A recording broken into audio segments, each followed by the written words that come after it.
Now, to put it in my own words, this text states that the real truth is hidden within the vague terms of alchemy and astrology, and that the peasant, for lack of a better term, will gather one meaning, and the elites, again lacking a better word, would find a different meaning not only in the alchemical words, but in astrological signs as well. For instance, the philosopher's stone means one banal thing to the common folk, and something deeper to what a commoner would refer to as an occultist. It is important also to recall that the truths known to the high levels of this religion are just scattered teachings from Atlantis. It is through the true and proper recognition of names and symbols found in the myths of the world that one can piece together many parts of these teachings which were destroyed long ago. Realize when you are ready, you will receive the information that you seek, and those who are not prepared can only see the shroud of mystery and the clouds of falsehood. If you are moved by the proper motives, the information will not be withheld, so long as you seek to uncover the secret before you. You will not find in Tjolgtjarian information all the answers that you will seek, but when you are standing at our door, and you give the proper knocks, you will be taken in and taught how to achieve a better understanding of human origin and power. As the magician says, knock properly, and it shall be opened to you. One needs only to look at the stained glass in the churches to find symbols, and now I will explain the symbols to you so you will be armed with truth, and the symbols can no longer confuse you. Remember that an organized religion is a gateway and a jail existing in the same space at the same time, leading the flock wherever the flock wishes to be. No one who thinks or wonders aloud will be left to rot for very long with the other commoners. Being that my own message is received by those who seek true knowledge, I believe it is just fine to share a small portion of the symbolism involved.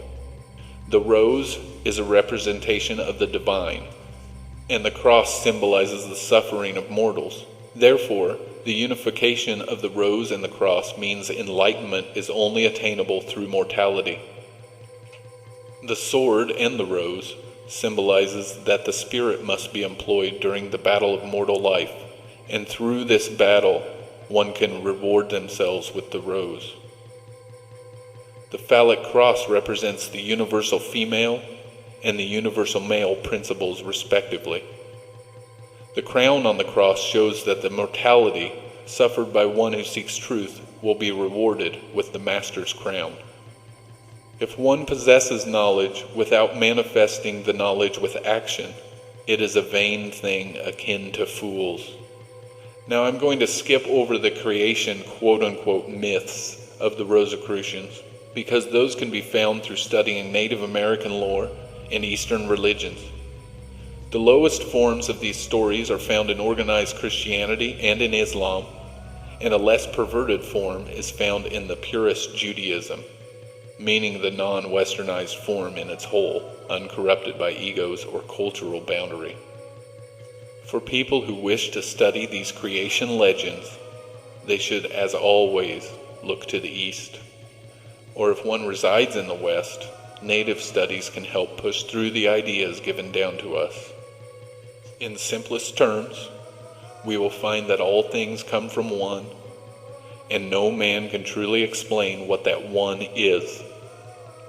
It is not for us to imagine or explain away. It cannot be done here on earth in our mortal form.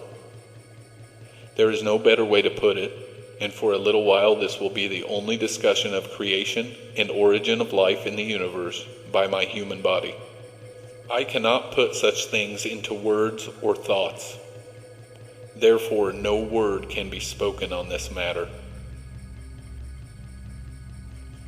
Through studying the symbols that are around us, many have fallen on a path which is guided by their own egos and the fallacies that come from self-serving interest. These kinds of people will blame groups such as the Illuminati, the Germans, the Masons, the Persians, the Jews, for all the wrongly named evils of the world around them. The absolute truth is found in true love and acceptance. It is the realization of where we are and why we are that brings every one of the symbols and guided events into light. No man or woman who accepts a lie can be accepted into a group of truth-seeking humans, and no lies can be given to those ready to accept what is actually going on in our small area of creation. The creators of the earth's current manifestation are those who have harnessed one of the locked powers within the quarantined area, and have unlocked most, or in some cases each, of their creation powers for the good of humanity. When a person meditates or seeks knowledge in dreaming, that person also unlocks the meaning behind modern cultures, and one can rest easier knowing where this holographic representation of what one calls life when one is living it is heading. The power held within a lucid dreamer, knowledge seeker, spellcaster, master of ritual, and the adept meditators is the one power that men and women are given while still held in the lockdown of this area we live in.